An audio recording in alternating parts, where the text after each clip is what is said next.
জানাই, এটা বামনিয়া তো নাকি, বামনিয়ার মানুষকে, দক্ষিণ বামনিয়ার মানুষকে। আর ধিক্কার জানাই গতকালকে তৃণমূলের নেতার বাড়িতে, যে তৃণমূলের নেতা বাড়িতে বোম মেরে আইএসএফ এর নামে যারা মিথ্যাচার করছে তাদেরকে ধিক্কার জানাই। বসে পড়তে হবে, হ্যাঁ, পিছনে লোক আছে অনেক, পিছনে চলে আসো, এখানে চলে আসো, তুমি বসো, বসে পড়ো, বসে পড়ো। আমি কোন দিক দিয়ে শুরু করবো আপনারাই বলুন। কালকের ঘটনা দিয়ে বলবো? আমি অনেস্টেই বলছি,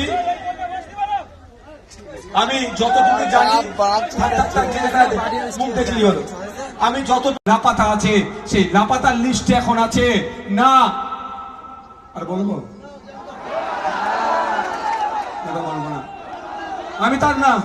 আমি তার দীর্ঘায়ু কামনা করি। ব্যক্তিগত তার সাথে আমার লড়াই নয়। সে কোথায় অনেক বড় বড় কথা বলছিল, কোথায় মূল হোতা এনআইএ কেসটা নিয়েছে নাকি জানি না, তবে এতটুকু বলে রাখছি, এটা কিন্তু আমরা শেষ থেকে ছাড়বো। অনেক হয়েছে, আমার বাড়ি কর্মীদের বাড়ির অদূরে বোম রেখে কর্মীদের ফাঁসানোর চেষ্টা হয়েছে, কিন্তু সৃষ্টিকর্তার মার, যারা বোম মারছিল সেই বোম মারাতেই তারা ক্ষতিগ্রস্ত হয়েছে। আজকে কোথায় তারা? আমি তো অনেক আগে চ্যালেঞ্জ করেছি যে শওকত সাহেবের রাইট হ্যান্ড, শওকত সাহেবের মূল হাত হচ্ছে এই চালতাবেড়ি অঞ্চলে, যে সে কোথায় আজকে? সে কেন সে পালাতক না? সেটা তুমি জানবে কি করে? সে কোথায়? না হয়তো বোমের আঘাত খেয়ে, চোট খেয়ে সে হসপিটালে শুয়ে আছে। তবে একটা কথা বলি, আমি ভাঙড়ের কলকাতা ডিভিশনের প্রশাসন, ভাঙড় কাশীপুর, উত্তর কাশীপুরের প্রশাসন, বিভিন্ন থানার প্রশাসনকে আমি ধন্যবাদ জানাবো। এই কদিনের মধ্যে যেভাবে বোমের রিকভারি করেছে, আমি নেতা একজন জোর গলায় বলেছি, সেন্ট্রাল ফোর্স আর স্টেট ফোর্স দিয়ে চিরুনি তল্লাশি হোক, পুরো ভাঙড়ের চিরুনি তল্লাশি হোক। কেন? যত বোম গুলি পিস্তল আছে উদ্ধার করা হোক। যদি আইএসএফ এর কারো ঘরে থেকে থাকে, তার এমনি লোক যদি 3 মাস জেল হয়, আইএসএফ এর ছেলেটাকে 6 মাস জেল দেওয়া হোক। কারো অসুবিধা হবে? আমরা বোম গুলি মুক্ত সমাজ ব্যবস্থা চাইছি, কিন্তু দুর্ভাগ্য সেটাতে সারা মমতা ব্যানার্জি বা তার দলের লোকেরা দিচ্ছে না। কারণ নির্বাচনের সময় কিন্তু কলকাতা পুলিশ আছে, দুটোর মধ্যে কিন্তু অনেকটা তফাৎ ভাই। এই কলকাতা পুলিশকে একটা সময় স্কটল্যান্ড ইয়ার্ডের পরে তুলনা করা হতো। তো সুতরাং তাদের কাছে অনুরোধ করব, আপনাদের যে নিজস্বতা আছে, আপনাদের যা সুনাম আছে, সেটা ধরে রাখবেন। বন্ধুগণ, আমি আবারও রিপিট করছি, যেটা একটা চক্রান্ত চলছে, হিংসা ছড়ানোর চক্রান্ত চলছে, ভাঙড়ের মানুষকে ক্ষতি করে ক্ষমতার মসনদে যেতে চাইছে, এটা ভাঙড়ের মানুষ আমরা হতে দেব না। চালতাবেড়িয়ায়, দক্ষিণ বামুনিয়াতে কে তৃণমূল করেন, কে বিজেপি করেন, সিপিএম করেন, কে আইএসএফ করেন, দেখার দরকার নেই। আমরা নিজেদের মধ্যে মারামারি হানাহানিতে জড়াবো না। আমি এটা অনুরোধ করছি আপনাদের কাছে, পঞ্চায়েত নির্বাচনের আগে পর্যন্ত ভাঙড়ের তৃণমূলের সাথে আইএসএফ এর মত পার্থক্য হয়েছে, মতনৈক্য হয়েছে, ঠেলাঠেলি হয়েছে, কিন্তু কোন মাতার স্বামীকে হারায়নি, কোন বোন তার ভাইকে হারায়নি, কোন ছেলে তার পিতাকে হারায়নি। কিন্তু যেই থেকে নটোরিয়াস ক্রিমিনাল দায়িত্ব পেয়েছে, ভাঙড় তার ভূমিপুত্রকে একটা একটা করে হারাচ্ছে। ক্ষতিকার হচ্ছে আমাদের ভাঙড়ে হচ্ছে।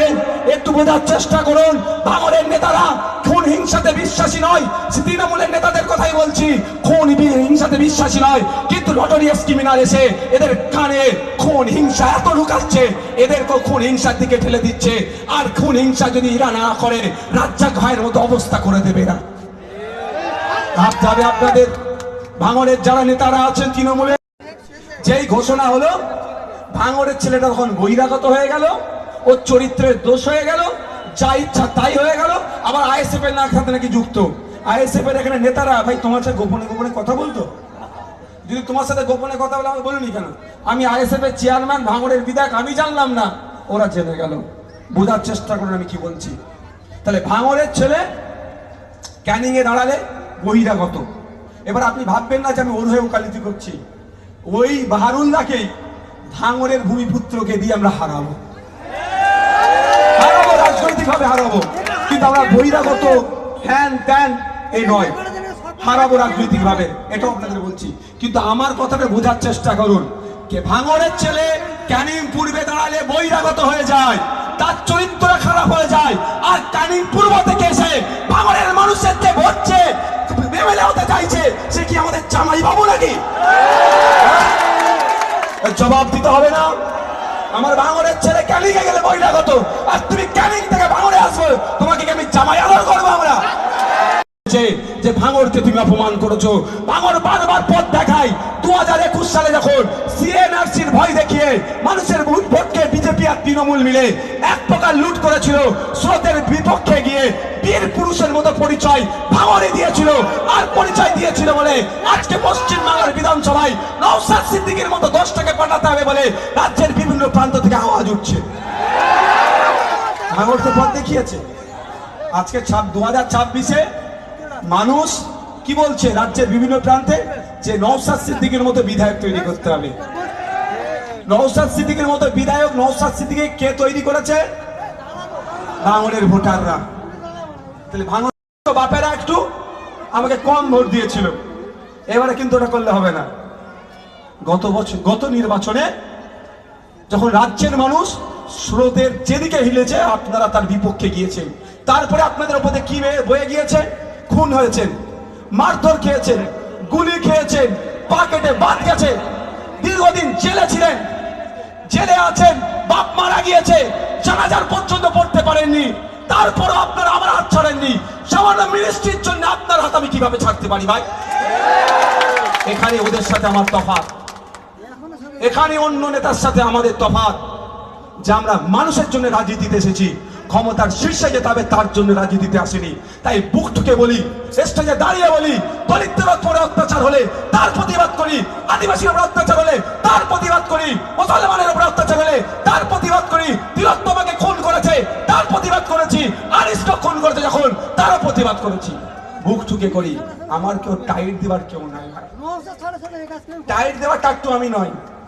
এবার বাচ্চারা খেলা দেখবে, পিছনে চাবি লাগিয়ে দেয়, যতক্ষণ চাবি ঘোরাবে লাফাবে, তারপরে আবার 68 জন দলিত বিধায়ক আছে।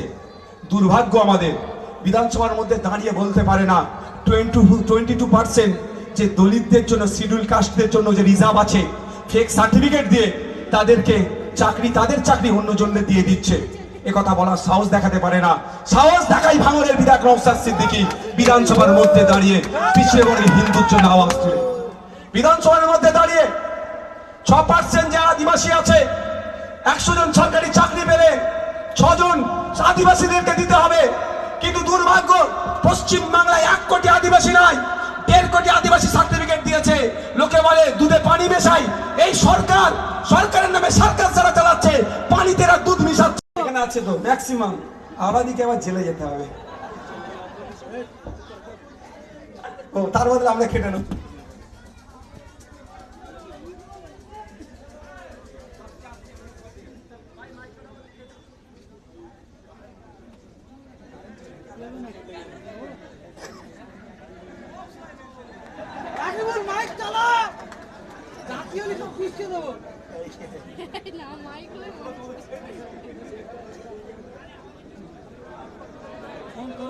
ভারতের স্বাধীনতার জন্য সবাই লড়াই করছে, উনি জানালার ধারে দাঁড়িয়েছিলেন, ওনার বয়স তখন 80 বছর।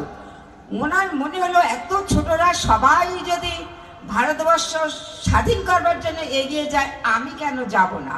তখন উনি গেলেন, গিয়ে মানে ভারতের পতাকাকে উনি ডান হাতে ধরলেন, ইংরেজরা ডান হাতে গুলি করলেন, তখন উনি বাঁ হাতে ধরলেন, তখন ওনার বাঁ হাতে গুলি করলেন, তখন উনি পতাকাকে বুকে জড়িয়ে ধরে এইভাবে যাচ্ছেন, ইংরেজরা বুকে গুলি করলেন, তারপর উনি বুকে হেঁটে যাচ্ছেন, কিন্তু মারা গেলেন। 80 বছর বয়সের একজন বৃদ্ধা সেই তৎকালীন যুগে যদি এইটুকু কাজ করে আজ পৃথিবী বিখ্যাত হয়ে থাকতে পারে, আর আমি কে, আমার এই জীবনটা যদি মানে ভারত মাতার জন্যে উৎসর্গ করতে হয়, করব, তাতে আর অসুবিধা কি? অবশ্যই আজকের দিনে আমি বারবার বলি, আমাদের সমাজ থেকে প্রীতিলতাকে চাই, মাতঙ্গিনী হাজরাকে চাই, ক্ষুদিরামকে চাই, আশফাকুল্লাহকে চাই, বিরসা মুন্ডাকে চাই।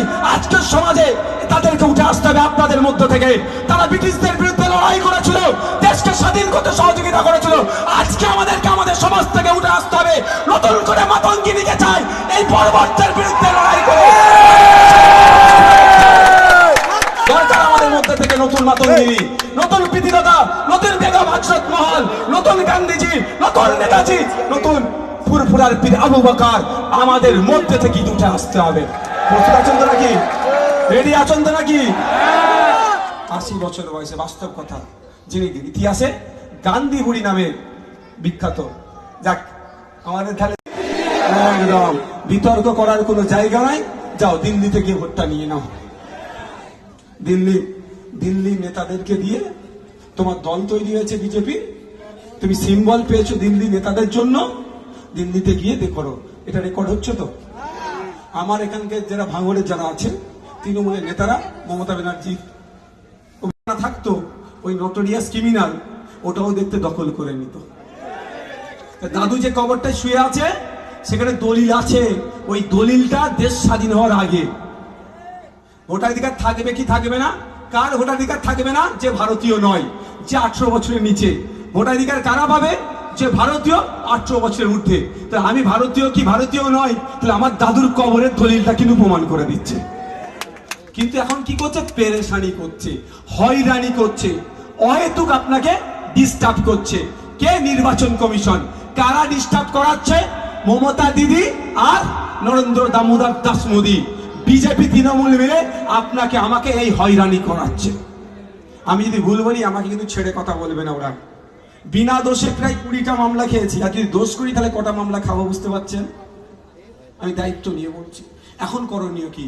যদি কারো ডিলিট আসে, আমি প্রথম দিন বলেছি, আজকেও বলেছি, আতঙ্কিত হবেন না।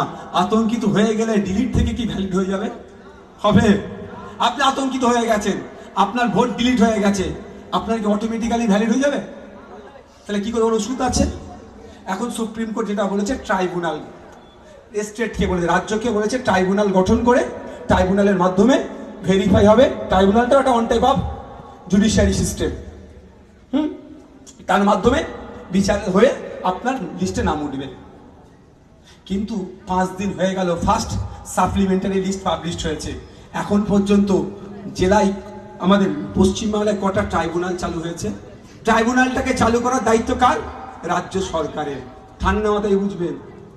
সুপ্রিম কোর্ট বলছে যাদের ভোট ডিলিট হয়েছে তারা সুযোগ পাবে ট্রাইব্যুনালে গিয়ে নিজেকে প্রমাণ করার, কিন্তু বলেছে 15 দিনের মধ্যে যেতে হবে সম্ভবত। আজকে 5 দিন হয়ে গেল, এখনো পর্যন্ত ট্রাইব্যুনাল চালু করেনি।